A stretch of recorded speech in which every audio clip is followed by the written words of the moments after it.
आले का लक्षात? ओके. बाकी FPS, CGS, plane angle, solid angle सर्व आपलं घेतलेलं आहे. युनिट टाइम सोलर डेमुळे का रिजेक्ट घेतला ते पण आपण बघितलं, बरोबर आहे की नाही? पॉवरचं डायमेन्शन पण घेतलं होतं. काय होता बरं पॉवरचा फॉर्म्युला? वर्क अपॉन, बरोबर आहे. वर्कला काय लिहिलं तुम्ही नंतर? फोर्स इंटू डिस्प्लेसमेंट, बरोबर आहे की नाही? ओके. त्याच्यानंतर आपण distance of planet from the earth कसं मोजलं? बाय पॅरलॅक्स मेथडने केलं होतं आपण. जॉमेट्रीचा सिम्पल फॉर्म्युला वापरला होता की नाही आपण? ओके. म्हणजे काय होतं, आपण जे आत्तापर्यंत अभ्यास केला की नाही, अरे हा किती डोक्यात आहे आपल्या, काय नाही, याला म्हणतात सरप्राईज टेस्ट, आहे की नाही? बरोबर आहे. म्हणजे आपणच आपल्याला काय करतो, चेक करतो.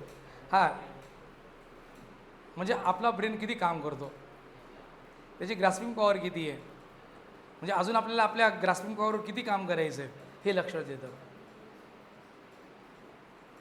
ओके. बरं, चला मग आपण आता आपला नेक्स्ट टॉपिक काय सांगा बरं. आता आपण शेवटचा टॉपिक मागच्या लेक्चरला कोणता बघितलेला सांगा मला?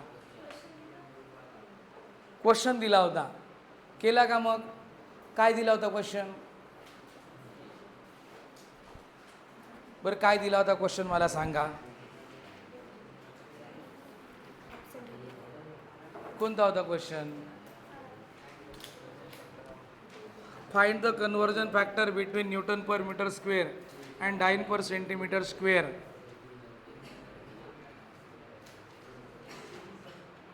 बरं, किती आलं आन्सर? 10 आलं होतं ना? Very good. कोणी कोणी सॉल्व केलं रे?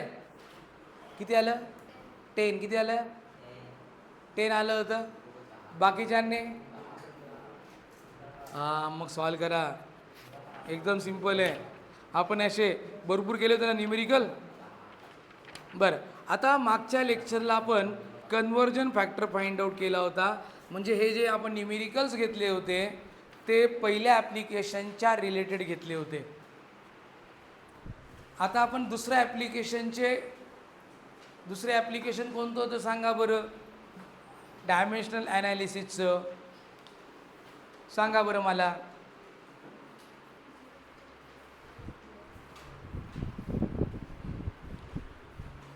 कोणालाच आठवत नाही? पहिलं application to check the correctness of given physical equation केलं होतं का आपण? दुसरं ॲप्लिकेशन, अच्छा, दुसऱ्या ॲप्लिकेशनचे घेतले होते some to obtain the conversion factor, बरोबर आहे का? त्याचे किती घेतले होते सम आपण? 4-5 घेतले होते का? घेतले होते. बरं, आता आपण त्याच्या पुढचं ॲप्लिकेशन घेऊया, तिसरं application to establish the relation between related physical quantity, बरोबर आहे का? त्या ॲप्लिकेशनवर आपण काही न्यूमेरिकल घेऊ. आता बघा मग, आता त्याच्यात आपण पहिलं एक रिलेशन घेऊ. बघा, ऑब्टेन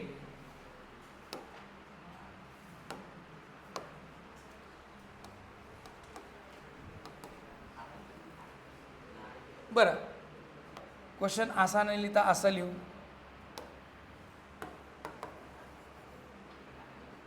बघा, if kinetic energy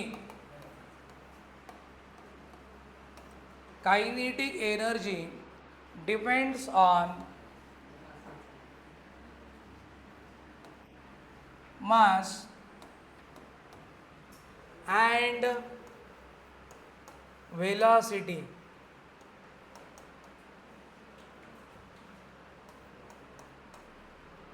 then find the relation between them, then obtain the relation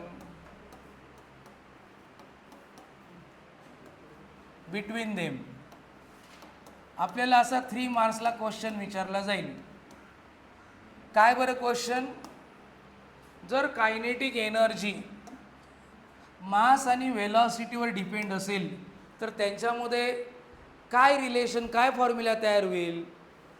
by using dimensional analysis, by using dimensional analysis.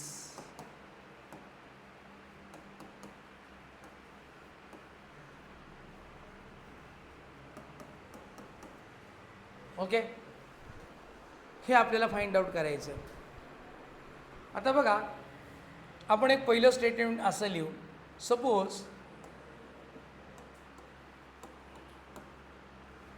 ही जी कायनेटिक एनर्जी आहे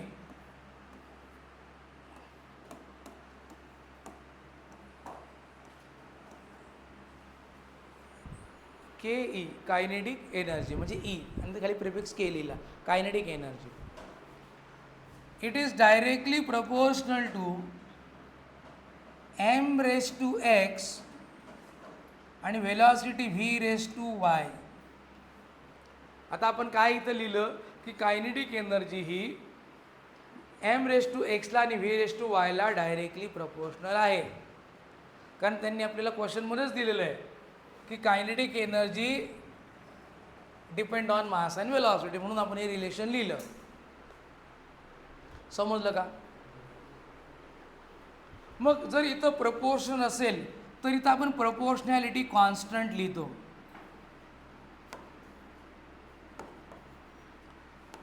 बघा, प्रपोर्शनॅलिटी कॉन्स्टंट काय लिहितो? K m raise to x v raise to y. याला equation number 1 दिलं. Where K is what? Dimensional. Where K is what? Proportionality constant. केला काय म्हटलं आपण? Proportionality constant.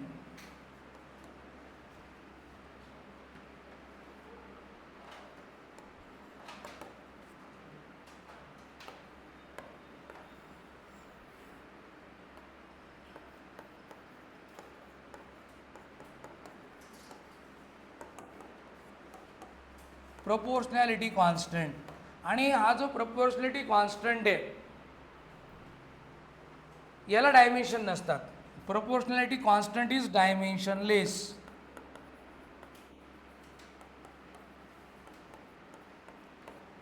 डायमेन्शनलेस असतो तो, म्हणजे त्याला कोणत्याही प्रकारचं डायमेन्शन नसतं. केला एल एम टी वगैरे काही नसतं. ही स्टेप समजली? काय केलं आपण? असं आपण सपोज केलं की kinetic energy is proportional to m raise to x and v raise to y, आणि तर कॉन्स्टंट लिहिला, प्रपोर्शनॅलिटी कॉन्स्टंट म्हणतात, त्याला डायमेन्शन नसतात. मग आपल्याला x आणि y ची व्हॅल्यू फाइंड आउट करायची आता.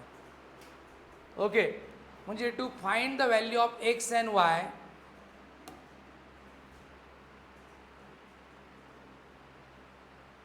बघा, to find value of x and y, write the dimension of each term. Write the dimension on क्या? on both the side. दोघं साईडचे आपण डायमेन्शन लिहिणार आहोत, म्हणजे लेफ्ट हँड साईडचे पण आणि राईट हँड साईडचे पण. आता हे लिहित असताना डायमेन्शन याला नाही आहे केला, म्हणून के नाही लिहिला तरी चालेल, कारण केला डायमेन्शन नाही. म्हणजे आपण कोणाकोणाचे डायमेन्शन लिहिणार आहे? पहिल्यांदा लिहिणार आहे कायनेटिक एनर्जीचे इज इक्वल्स टू केला डायमेन्शन नाही आहे. लिहिणारे मासचे डायमेन्शन लिहिणारे, त्याची पॉवर आहे x. त्याच्यानंतर डायमेन्शन लिहिणारे व्हेलॉसिटीची, त्याची पॉवर काय बरं? y. आता कायनेटिक एनर्जीचं डायमेन्शन तुम्हाला माहिती आहे का? आपण लिहिलेलं आहे. सांगा बरं, कोण सांगतं बरं? कायनेटिक एनर्जीचं डायमेन्शन डायरेक्ट तुम्ही सांगू शकता.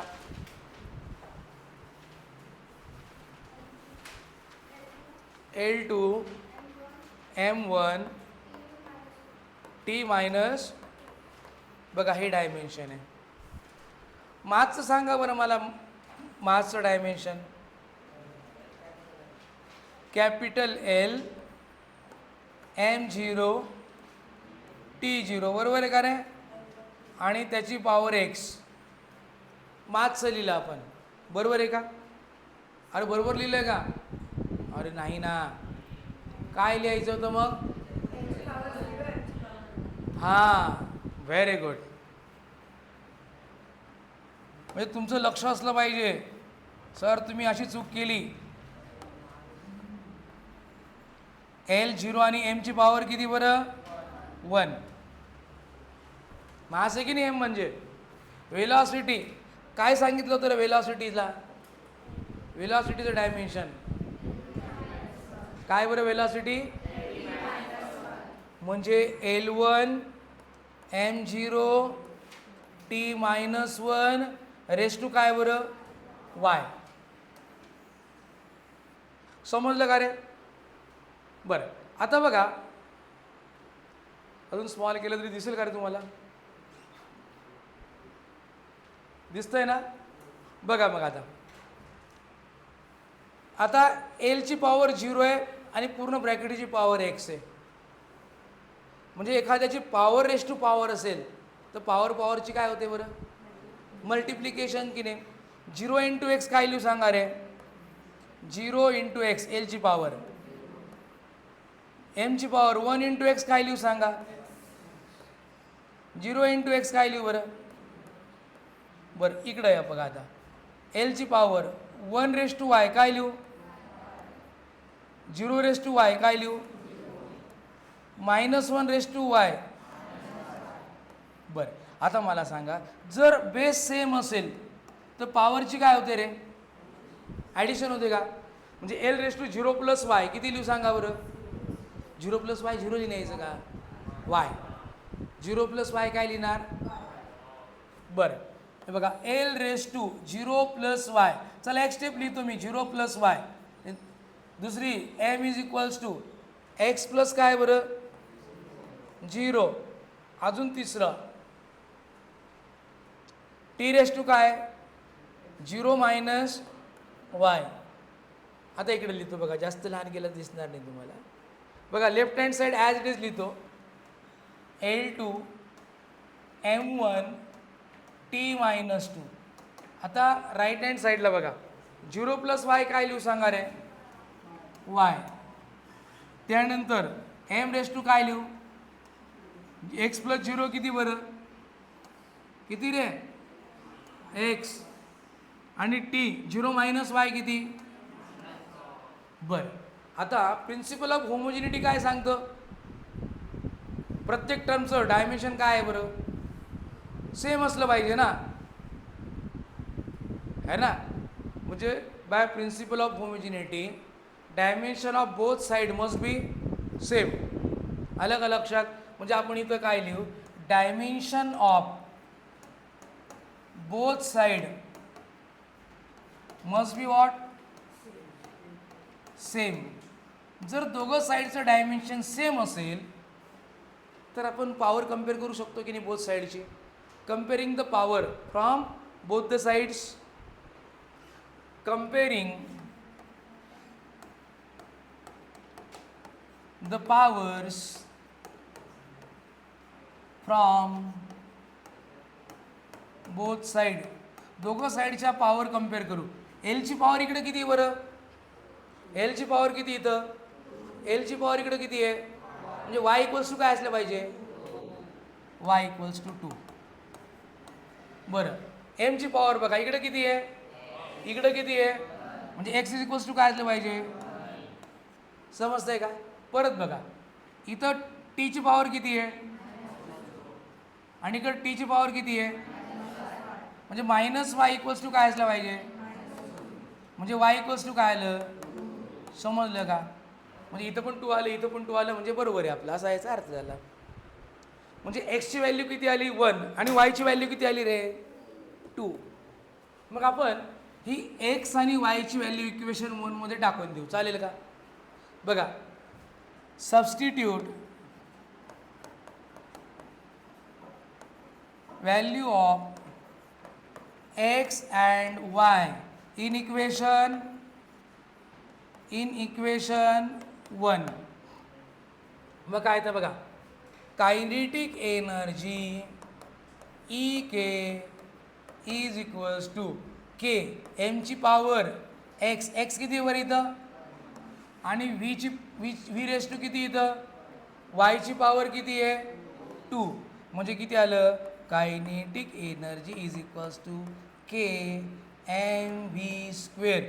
This is the relation between kinetic energy, mass and velocity. आलं का लक्षात? म्हणजे दिस इज द रिक्वायर्ड फॉर्म्युला.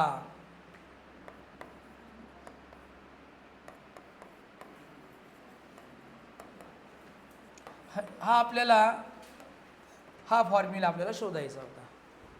बरं, इथपर्यंत लिहिलं तरी तुम्हाला पूर्ण मार्क्स मिळतील बरं का मुलांना. पण आपल्याला जर प्रॅक्टिकली केची व्हॅल्यू माहिती असेल तर लिहायची, नसेल माहिती तर इथपर्यंत लिहिलं तरी तुम्हाला संपूर्ण मार्क्स मिळतील. कारण ही जी केची व्हॅल्यू आहे आपल्याला डायमेन्शनने फाइंड आउट करता येत नाही. प्रॅक्टिकली ही व्हॅल्यू सायंटिस्टने फाइंड आउट केलेली आहे, एक्सपेरिमेंटली, प्रॅक्टिकली. मग प्रॅक्टिकली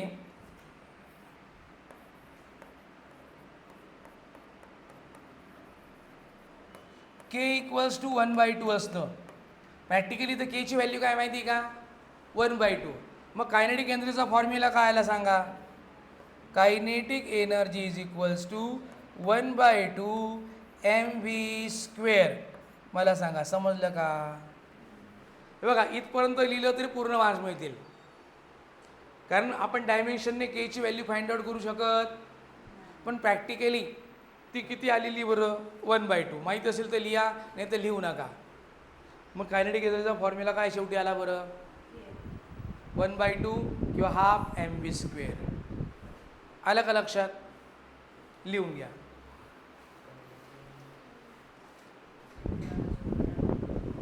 येस, काय म्हणतो?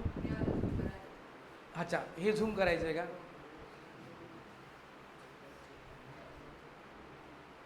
ठीक आहे, हां लिहा.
हां ओके झालं आहे का लिहून?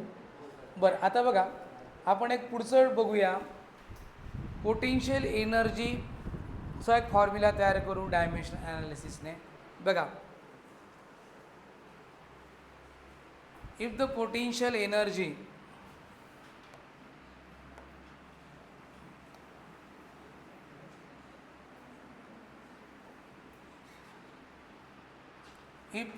Energy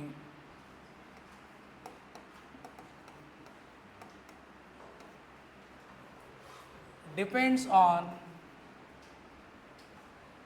mass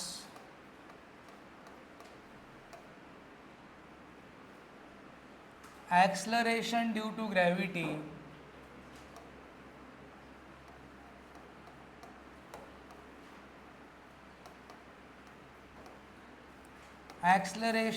gravity small g and height h. बघा, जर पोटेन्शियल एनर्जी कोणाकोणावर डिपेंड आहे? मास, ॲक्सलरेशन ड्यू टू ग्रॅव्हिटी म्हणजे स्मॉल जी आणि हाईट एच, तर त्यांच्यातलं रिलेशन फाइंड आउट करा बाय युजिंग डायमेन्शनल ॲनालिसिस. तर कसं फाइंड आउट करायचं आहे बघा. आता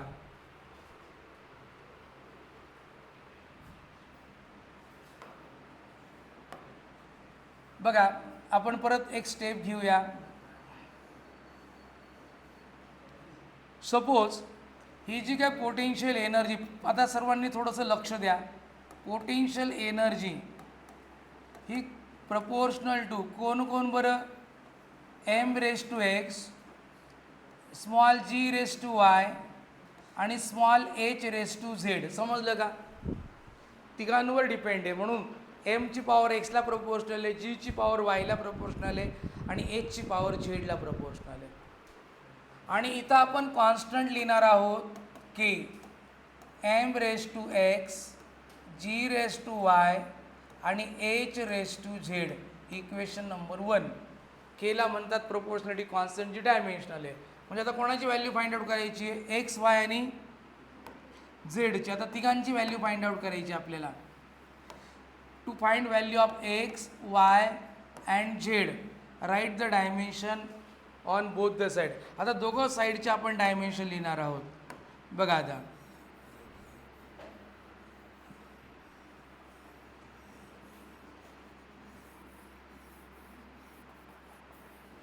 बघा,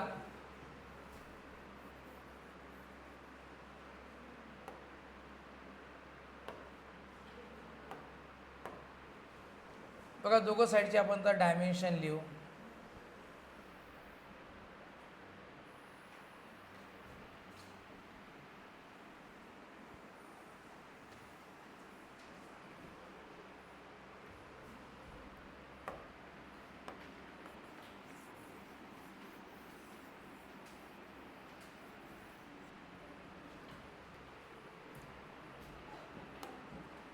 बघा आता, अरे काय राहिलं?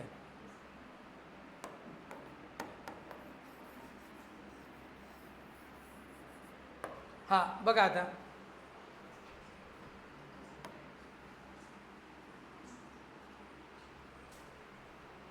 आता बघा पोटेन्शियल एनर्जीचं डायमेन्शन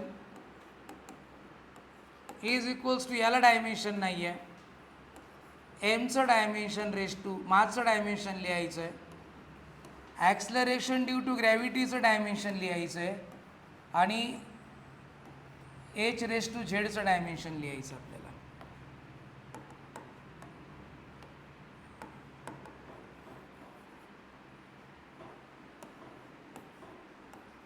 बरं, आता पोटेन्शियल एनर्जीचं डायमेन्शन जे कायनेटिक एनर्जीचं तेच आहे डायमेन्शन. याचं कोणत्या एनर्जीचं डायमेन्शन तेच आहे जे आपण मागे लिहिलं. काय होतं बरं? बरोबर आहे का सांगा? बरं, मासचं काय लिहिणार आपण? L0 M1 आणि टीची पॉवर रेस टू काय बरं? जीचं काय लिहिणार बरं? जी म्हणजे ॲक्सलरेशन आहे. LT म्हणजे ॲक्सलरेशन काय बरं? ॲक्सलरेशन हां, मग L1 m0 टीची पॉवर -2 रेस टू y. हाईटचं डायमेन्शन काय लिहिणार? L1. बाकी सर्व L1 m0 t0 race to z. बरं, आता बघा 0 + x, 0 × x किती येणार ते? 1 × x किती लिहिणार? 0 × x टीची पॉवर 0. 1 × y, 0 × y टीची पॉवर बघा -2 × y, -2y. समजलं का रे? L रेस टू z, mची पॉवर 0, टीची पॉवर. बरं, समजलं काय केलं आपण इथं? बरं, आता बेस सेम असतील तर पॉवरची आपण ॲडिशन करू. बघा L raise to 0 + y + z काय लिहू सांगा बरं? बोला. चला एक स्टेप घेतो. 0 + y + z. आता mची पॉवर लिहू x + 0 + 0 टीची पॉवर 0 -2y. समजलं का? बरं, आता बघा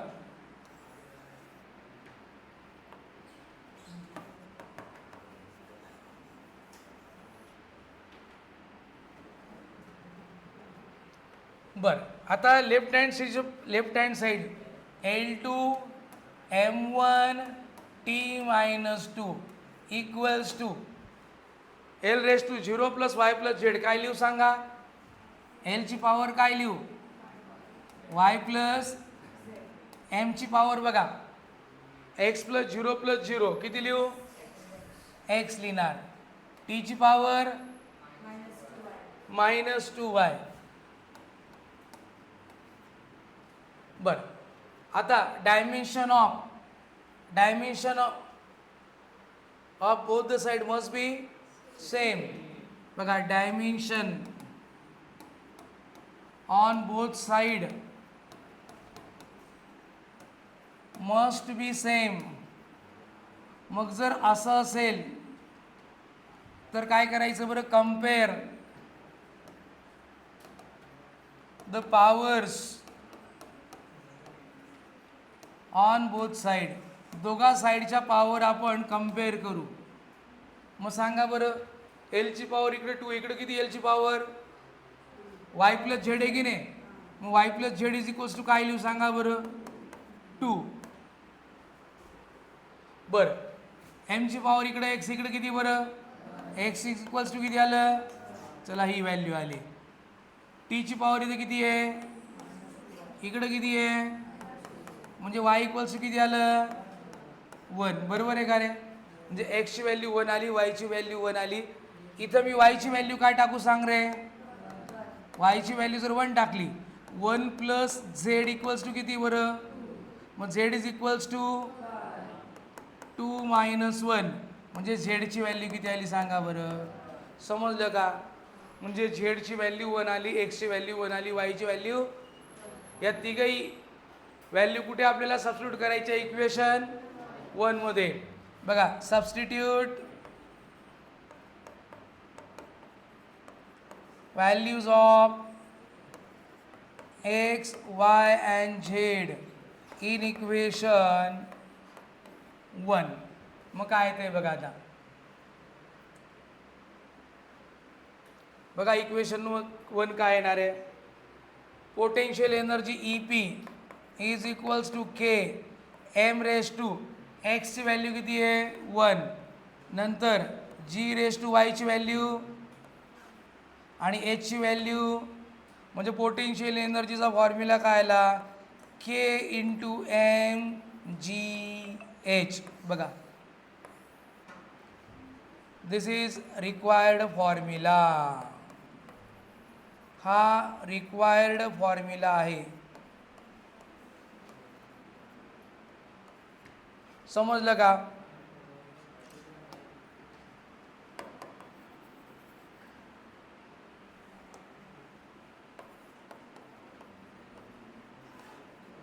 बरं, आणि प्रॅक्टिकली पीची केची व्हॅल्यू इथं 1 येते बरं का रे मुलांना. प्रॅक्टिकली किती येते बरं का? प्रॅक्टिकली केची व्हॅल्यू आपण नाही फाइंड आउट करू शकतो. माहिती असेल तर लिहायचं, नसेल तर नाही लिहिलं तरी चालेल. प्रॅक्टिकली सायंटिस्टनी केची व्हॅल्यू किती फाइंड आउट केली? 1. म्हणजे पोटेन्शियल एनर्जीचा फॉर्म्युला काय येईल बरं फायनल? mgh. माहिती करा फॉर्म्युला सांगा. माहिती ना? हे रिलेशन आपल्याला फाइंड आउट करायचं होतं. पण केची व्हॅल्यू आपण डायमेन्शननं नाही फाइंड आउट करत. इथपर्यंत जरी तुम्ही लिहिलं तरी तुम्हाला पूर्ण मार्क्स मिळतील. ओके, लिहा.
झालंय?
बरं, एक सम तुम्हाला देतो, करणार का?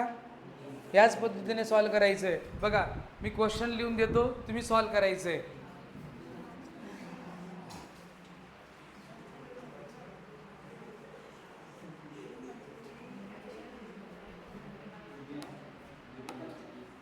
बघा क्वेश्चन काय आहे तो समजून घ्या आणि लिहून घ्या.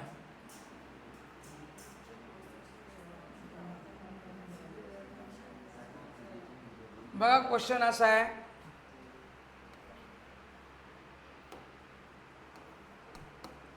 if pressure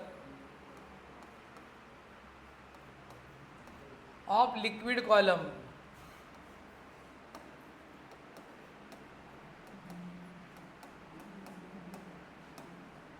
depends on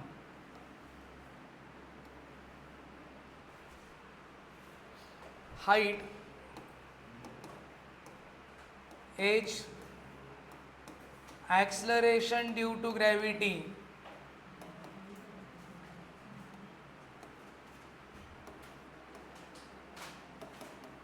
small g, but acceleration due to gravity, 2 minutes.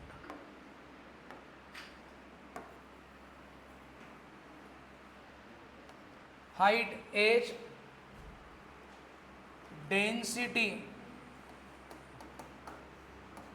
rho, and acceleration due to gravity, small g. Then obtain relation between them. Then obtain relation between them using dimensional analysis.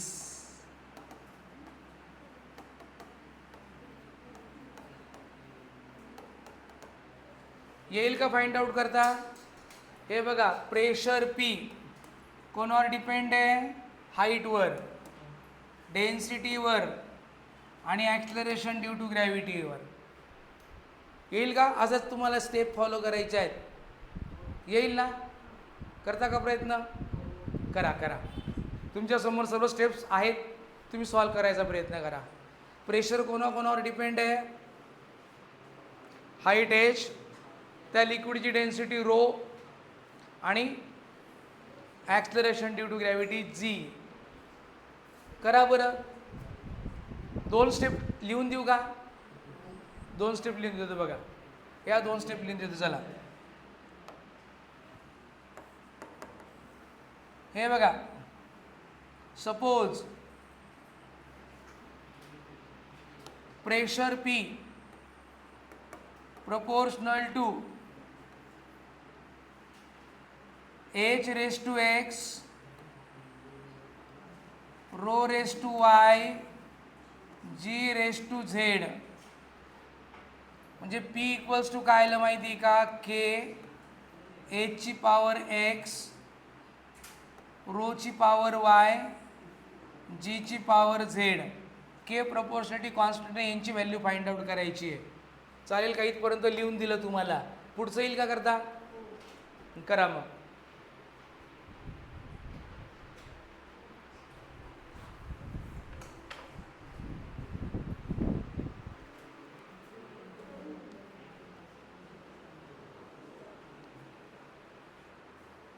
प्रत्येकाने प्रयत्न करा बरं का, है ना, सर्वांनी प्रयत्न करायचे, क्योंकि कोशिश करने वालों की कभी हार नहीं होती है कि नहीं. लेकिन जिसने कोशिश छोड़ दिया उसकी हार पक्की है. सो भाई कोशिश करते रहो, show must go on. Show खत्म तो लाइफ खत्म है कि नहीं.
येस, झाले तुमचं सर्वांचं. मग गप्पा मारतायत म्हणजे झालंय असं वाटतं मला. कोशिश करना छोड़ दी क्या?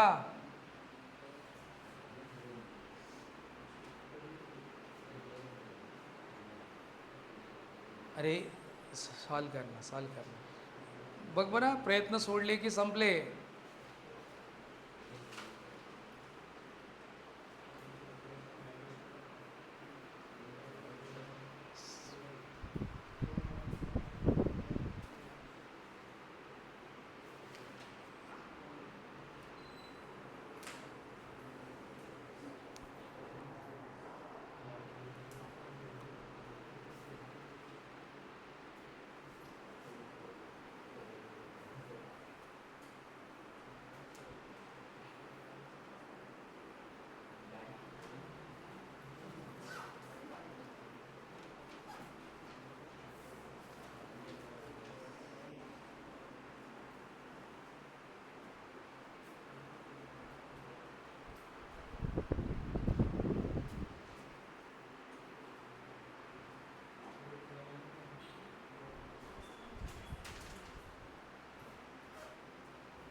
येस कोशिश, बसू नका नाहीतर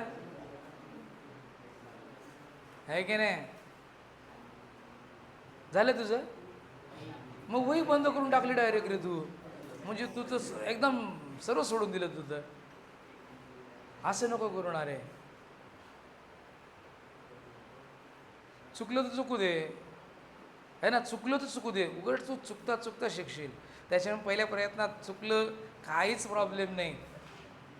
चुकू द्या, चुकायला तर शिका.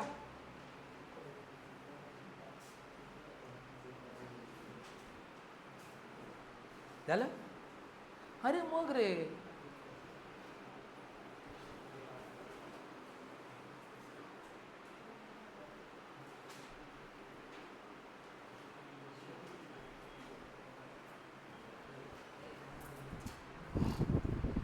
आलं.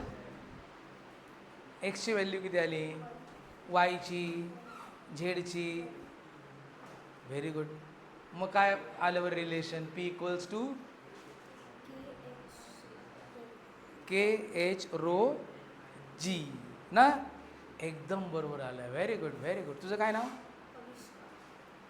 आविष्कार. आविष्कार, क्या बात आहे. आविष्कारने काय केलं, आविष्कार केला फॉर्म्युलाचा.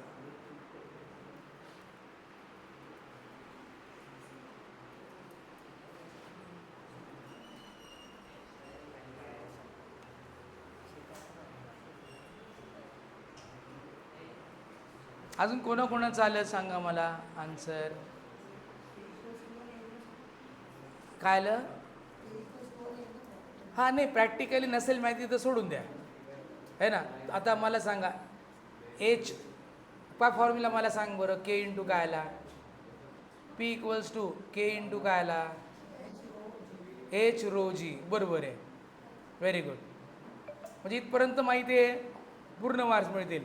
बरं केची व्हॅल्यू माहिती असेल तर टाका, अदरवाईज टाकायची गरज नाही. पण आता मला माहिती आहे म्हणून लिहून टाका, तुलाही माहीत झाली ते. प्रॅक्टिकली केची व्हॅल्यू लिहा, K equals to 1. Practically K equals to 1. मग काय फॉर्म्युला येईल, P equals to H rho G. बरं, इकडं कोणाकोणाचं आलं. येस, तुझं काय नाव रे?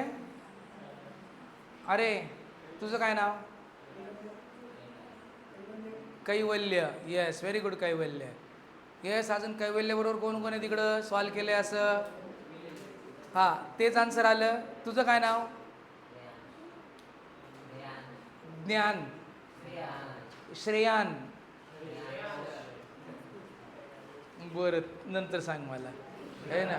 हां काय सांगितलं त्याने? श्रेयान. श श्रेयान ना. श्रेयांश. श्रेयांश. अजून त्या शेजारचा काय नाव तुझं रे? शुभम.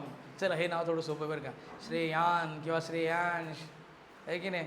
कन्फ्युजन होईल बरं का, सांभाळून घे. बरं इकडं आलं, कोणाला आलं? Very good. अजून नाही आलं. तुझं काय नाव? ओजस्वी. तेजस्वीची बहीण. बरं हे बघा, ज्यांना नाही आलं त्यांनी इकडे लक्ष द्या. काय केलं, कसं केलं समजून घ्या.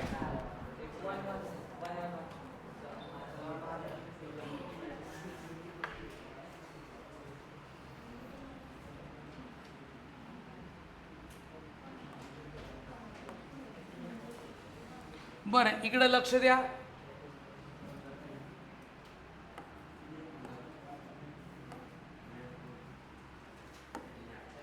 बघा इकडं सर्वांनी लक्ष द्या. इथपर्यंत तुम्ही लिहिलंच. इथं प्रेशरचे डायमेन्शन लिहायचं, एचचं डायमेन्शन लिहायचं, रोचं डायमेन्शन लिहायचं आणि जीचं डायमेन्शन लिहायचं. बरोबर आहे का? बरं मला सांगा प्रेशर. हॅलो. येस, प्रेशरचं डायमेन्शन फॉर्म्युला सांगता येईल का प्रेशरचा? मग अभ्यास करणार आहे असं काय करतो? तुझ्याकडे मागे आपण सर्व फॉर्म्युले लिहून दिलेले आहेत. प्रेशरचं फॉर्म्युला लिहिल्यावरनं तुला काय येईल बरं? त्याचं डायमेन्शन सांगता येईल की नाही? कोण सांगतं बरं प्रेशरचं? ज्यांना नाही आलं त्यांच्यापैकी प्रेशरचा फॉर्म्युला काय रे? नाही, पहिले फॉर्म्युला सांग. हां, तेव्हा तू लर्न झाला पाहिजे, तेव्हाच तू लिहिशील की नाही. तू नो डाऊट मागून बघून लिहिला की नाही? मागून बघूनच मला प्रेशरचा फॉर्म्युला सांग. फॉर्म्युले लर्न असले पाहिजे. तर काय बरं? Force upon area. फोर्स काय बरं? LMT-2. फोर्स काय बरं? डिवायडेड बाय काय बरं? L2. म्हणजे 1 - 2 काय झालं बरं? L-1. आलं का रे लक्षात? ओके, बघ मग.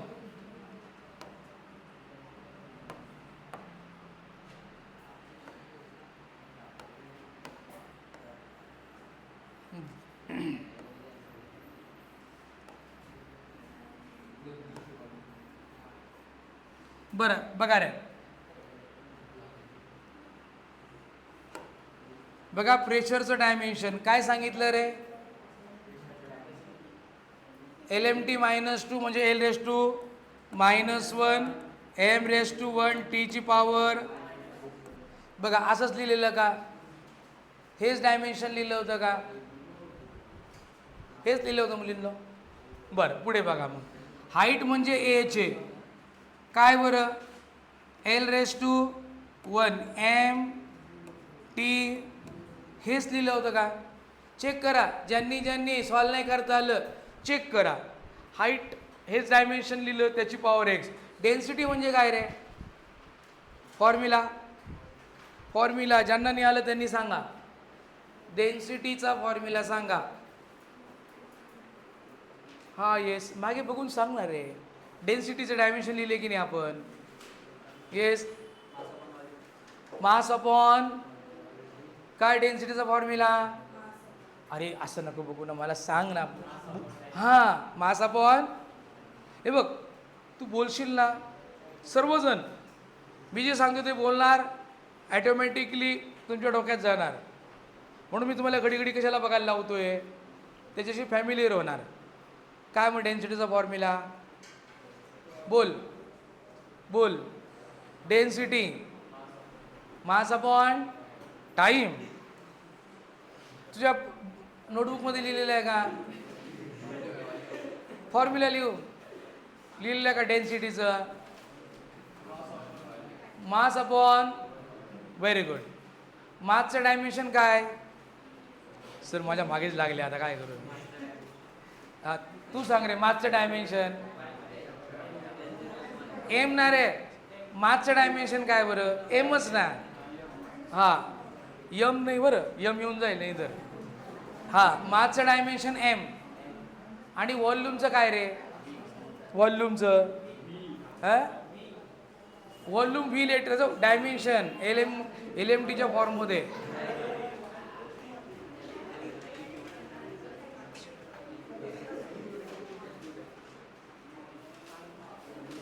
बरं मागचा रो कोण सांगतं व्हॉल्यूमचं डायमेन्शन? हां सांगा व्हॉल्यूमचं डायमेन्शन. हां काय बरं? एम नाही ना रे यार. हे बघा, तुम्ही जर कधी अलर्ट राहिलात नाही तर LM काय प्रकार आहे तो शेवटपर्यंत कळणार नाही.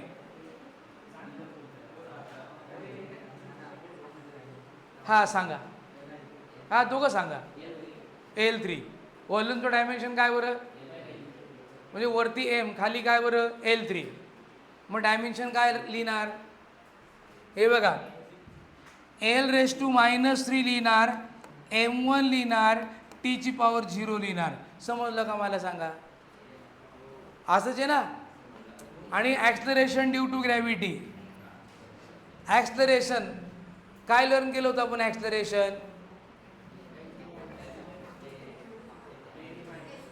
हां ऐका, हा तुम्ही मधले बोलत नाही ना म्हणून तुमचं ॲक्सलरेशन. लक्ष द्या, ॲक्सलरेशनचं डायमेन्शन काय आहे सांगितलं होतं. हा L0 M0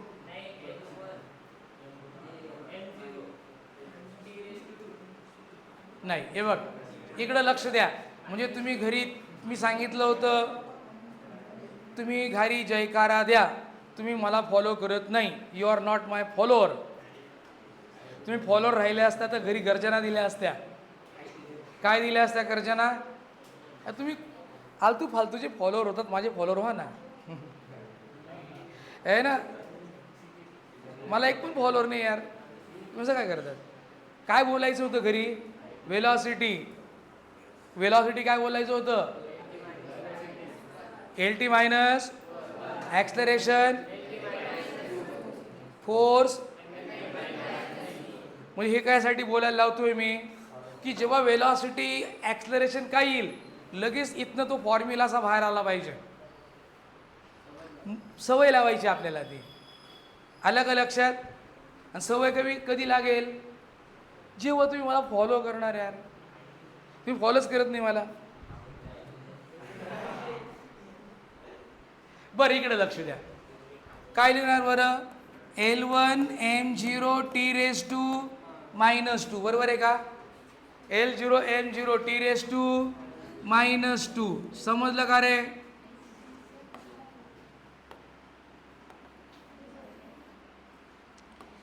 L0 M0 T⁻². बरं आता 1 × x किती येणार बरं? अरे हे खोडूनच टाकून नाही तिथं काय गडबड व्हायची बरं.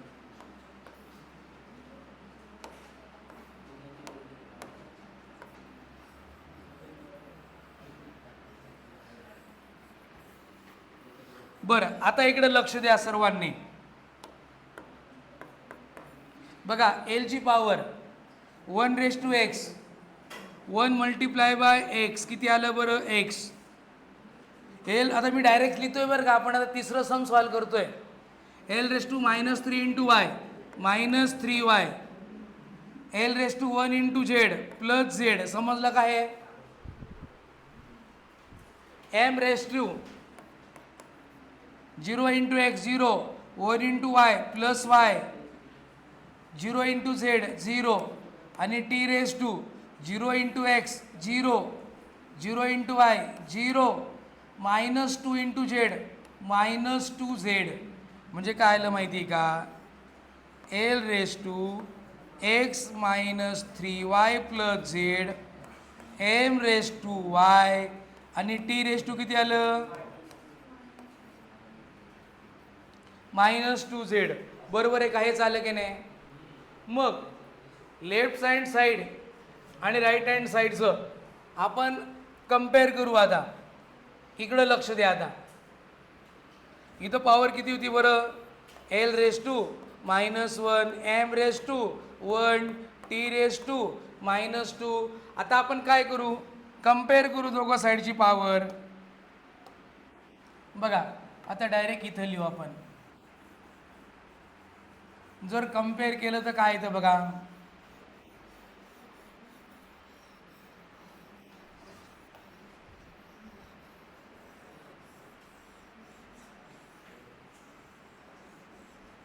बघा आता आपल्याला हे समजलं दोघं बाजूंचे डायमेन्शन काय बरं?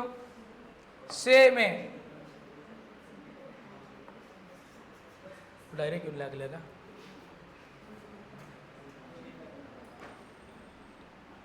बरं चला. अरे बघा आपले दोघं बाजूंचं डायमेन्शन काय बरं? सेम आहे. मग x - 3y + z काय लिहू बरं? -1. कम्पेअर जर केलं बघा पहिलं आपल्याला काय मिळालं? x - 3y + z = किती बरं? -1 आहे. त्याच्यानंतर दुसरं इक्वेशन कोणतं मिळालं आपल्याला? y = 1.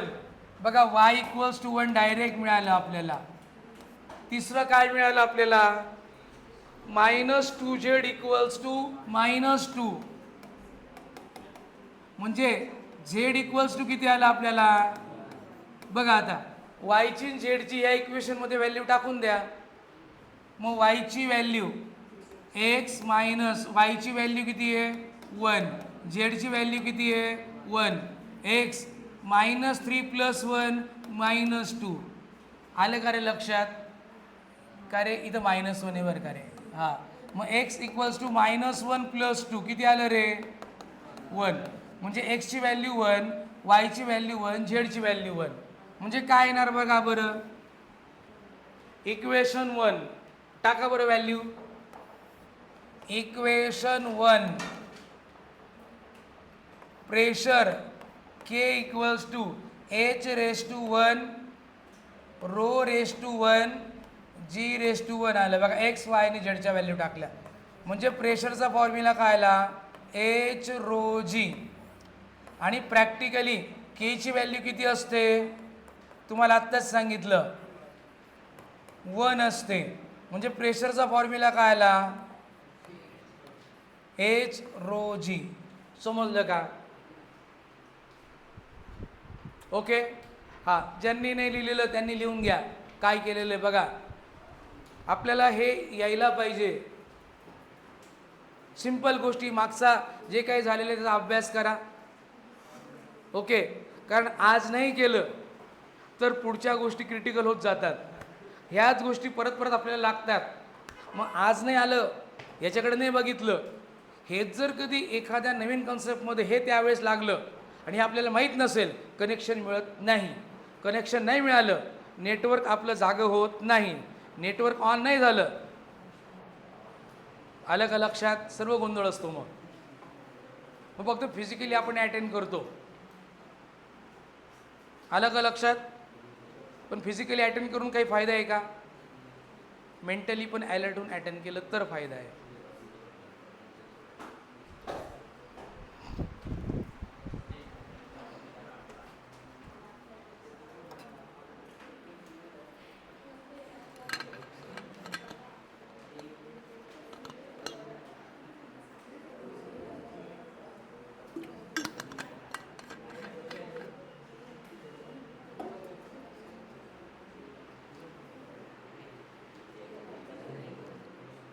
येस, प्रत्येकाचं लिहून झालं का? येस मुलांना लिहून झालं? ओके मुलींनो. बरं, आता याचा पुढचा प्रश्न देतो मी, ते मात्र प्रत्येकाला जमलं. ओके, ट्राय करा शेवटपर्यंत. चुकलं चुकू द्या, एक्सची व्हॅल्यू चुकू द्या, वायची व्हॅल्यू चुकू द्या, पण मला सांगा सर एक्स असा आला, वाय असा आला, म्हणजे मला समजेल तरी तुमच्याकडनं काय चूक झाली ते. ओके. बरं, आता पुढचा प्रश्न बघा. बघा, if centripetal force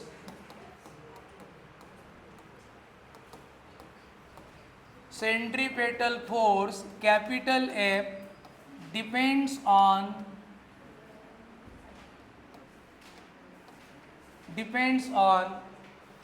mass, velocity and radius R, then obtain relation between them.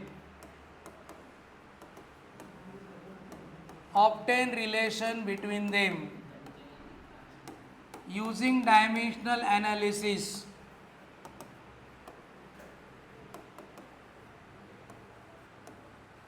हां, चला आता प्रत्येकाने सॉल्व करा. आता एकदम सिंपल डायमेन्शन आहे, फोर्स आहे, मास आहे, वेलॉसिटी आहे, रेडियस आहे.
येस मागची तिघं मस्तपैकी गप्पा नका मारू, सॉल्व करा छानपैकी.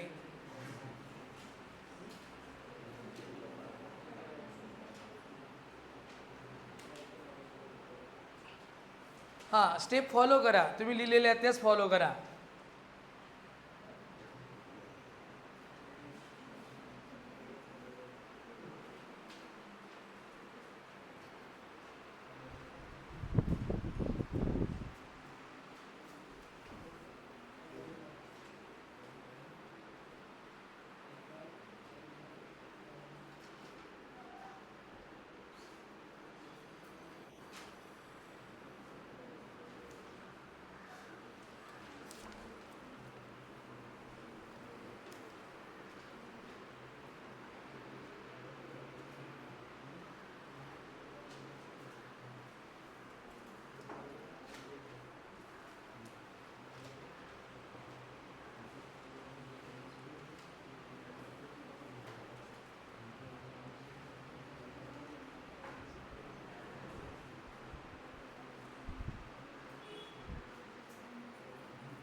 आले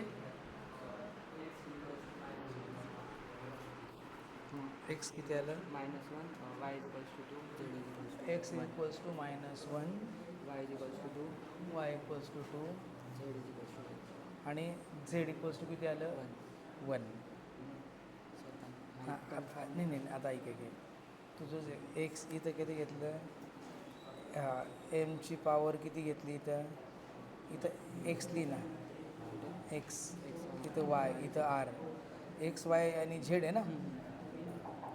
फोर्स LMT -2 मास वेलॉसिटी हा L0 येणार आहे इथं, तिथं चुकीचं लिहिलं बघा आहे ना. आणि आर किती बरं L1. हा फक्त 0 कर आणि परत सॉल्व कर चुक आहे ना, म्हणजे तुला करेक्ट येईल. आता कर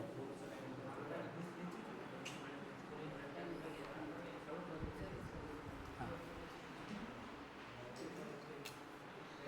किती आलं बरं. फोर्स MLT -2 चल मास वेलॉसिटी हे काय बरं एल हे बरोबर केलेलं आहे.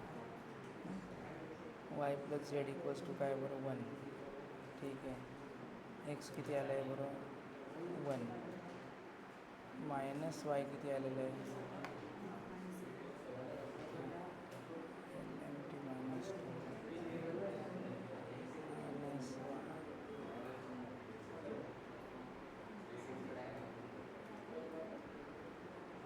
काय तुझी एक्सची व्हॅल्यू किती आली आहे 1.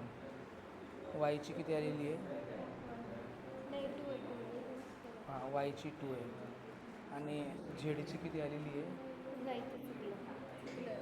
चुकलं आहे का हां कर बरं सर हे व्हॅल्यू करेक्ट आहे का? हां हे व्हॅल्यूज करेक्ट आहे? आता बघ एक्सची व्हॅल्यू किती आली आहे 1, व्हीची व्हॅल्यू किती आलेली आहे 2 आणि झेडची व्हॅल्यू किती आली आहे -1 आहे. बरोबर आहे ना. 1, 2 आणि -1 आहे. आता इक्वेशन 1 मध्ये टाक.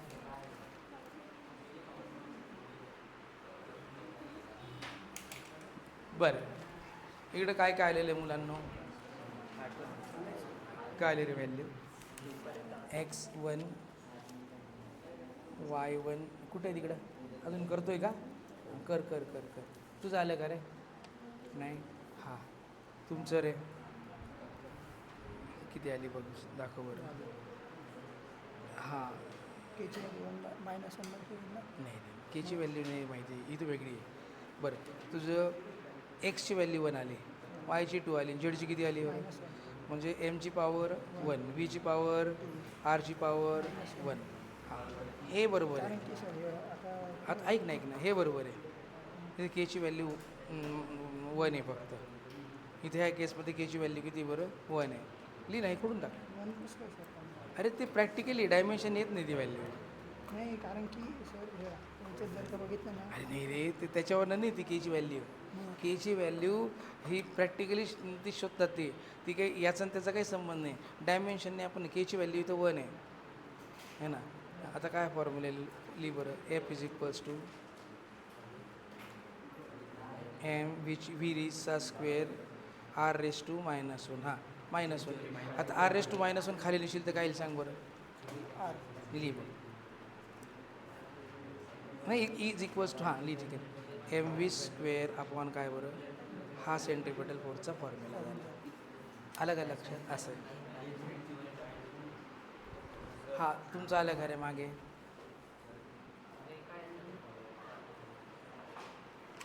हां आलं? काय आलं दाखव? 1 2 -1 एकदम बरोबर आहे. Centripetal force very good. Practically केची व्हॅल्यू इथं 1 आहे. M V square upon R. Yes very good. हां इथपर्यंत बघा हे 1 आहे, हे LMT -2 आहे, व्ही L1T -1 आहे, L0 आहे. बरं आता कम्पेअर कर ना पॉवर. केलं का कम्पेअर? कर आणि व्हॅल्यू शोध. ठीक आहे ना? हां आलं का? ओके हां ठीक आहे. बरं आता आलं का काय फॉर्म्युला आला? हां आता हे बघा इथून हां एम व्ही स्क्वेअर बरोबर आहे. इथं लिहा practically K is equals to 1. माहीत असेल तर लिहायचं, नाही तर हे बरोबर आहे इथपर्यंत. हां प्रॅक्टिकली के इक्वल्स टू 1 लिहा.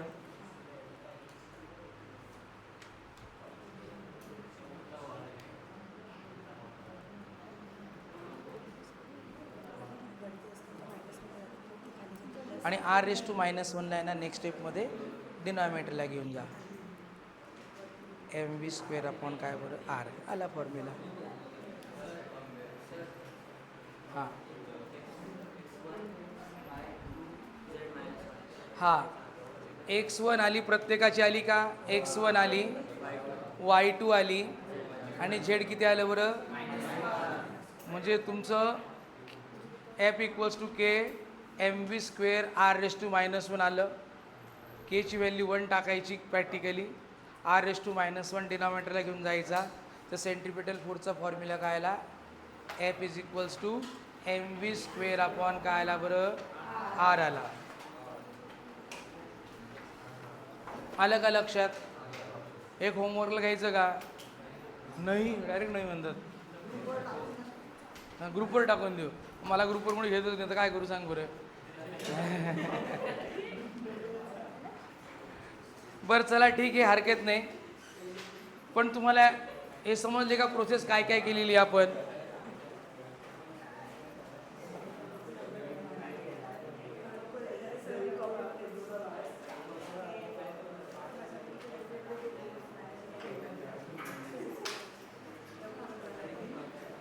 बरं बघा आपले आता हे तिघही ॲप्लिकेशन्स आपण केलेले आहेत. आता याच्यानंतर आपण डायमेन्शनल ॲनालिसिसचे सर्वांचं इकडे लक्ष असलं पाहिजे. डायमेन्शन ॲनालिसिसचे काही लिमिटेशन्स आहेत का ते आपण बघू. आणि लिमिटेशन झाल्यानंतर आपण एरर काय इस्टिमेशन ऑफ एरर एखाद्या मेजरमेंटमध्ये आपण मेजरमेंट करत असताना काय येत असतो बरं, एरर येत असतो. मग तो जर एरर येत असेल तर त्या एररचं एस्टिमेशन कसं करायचं, त्याचे कोणते फॉर्म्युले आहेत, आपण मग ते नेक्स्ट लेक्चरपासून बघूया, म्हणजे उद्यापासून. चालेल का? ओके.